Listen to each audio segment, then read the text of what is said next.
from my friends Libby here on the red carpet at the K-Love Fan Awards with producer-director of The Chosen that's up for a nomination tonight, Dallas Jenkins. Hi, thank you so much for having me. It's great to be here. Of course, so glad you're here. Season 4 came out this year. I was speaking with Catherine Warnock earlier this year about it as y'all were prepping to release, and again, an absolute phenomenon in reaching people all over. What does it feel like to be nominated tonight? Yeah, it's been really amazing. One of the things I love about the K-Love Fan Awards is the word fan award. I used to care a lot about what the industry thought of me. God took all of that away.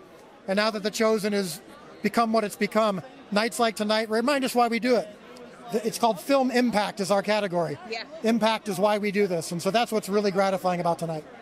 What was it specifically about season 4 that reached you in your faith, as it compared to the other seasons that you've been through together with the cast? That's a really great question. Yeah, season 4 is a very painful season. Season 3 was Jesus telling so many people, follow me.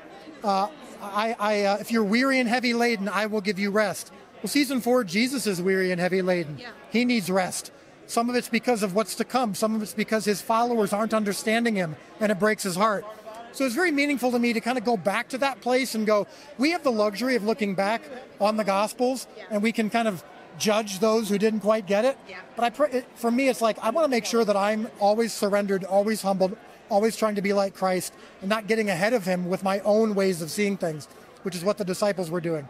So that's what season 4 is for a lot of people, is it reminds them they're capable of this too. They're capable of not seeing the truth of what Jesus is trying to tell us. Absolutely, and Mary Magdalene's character obviously has evolved throughout the entire season. So talk about this season for her and what it was like developing that character with Elizabeth Tavish. Yeah, so Liz is here tonight, and she's awesome. The very first season, the very first episode we ever did, focused on Mary Magdalene. And she was possessed by 7 demons, and she had the ultimate I was dead and now I'm alive moment. I was one way and now I'm different. And so to see her over the course of the next few seasons, even though she had that great transformation, she's still growing, she's still learning. That's true of us too. Exactly. That when we have that conversion moment, the story's not over. And so that's been really cool. And she comes into her own in seasons 4 and 5, starts to become almost a bit of a mentor. Yeah. Because she's been through the toughest things already. Some of the disciples haven't. So it's really cool to see her, especially as a woman in that world, take a bit of a leadership role among the disciples.